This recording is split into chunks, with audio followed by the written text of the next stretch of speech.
Magandang araw po sa inyong lahat. Ngayon po, ibibigay ko sa inyo pinakabagong ganap po sa mga famous celebs ng Pinas. Nadine, new adventure. Liza, may update. James Abala ngayon. Welcome po sa Juan Katawa. Dito po muna tayo kay James Reid kung saan meron po siyang bagong post at ipinakita niya po kung saan po siya ngayon abala. At ito po yun. Okay?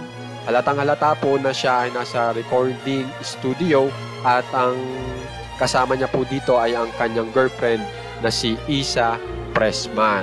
Samantala, dito naman po sa napakagandang celebrity na si Liza Soberano ay ipinakita niya po yung damit niya para sa EIAF Oscars kung saan ay nagpasalamat din po siya dito po sa EIAF Oscars. Panuorin po natin.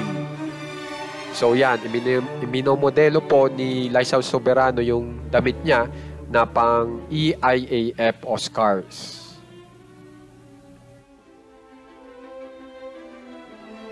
Okay, pagkatapos naman po niyan, dito naman po tayo kay Nadine Lustre kung saan ay ang adventure niya po ay ang mag-wall climbing. So, panoorin po natin. At ang maganda po dito, magkasama po sila ng kanyang minamahal na boyfriend.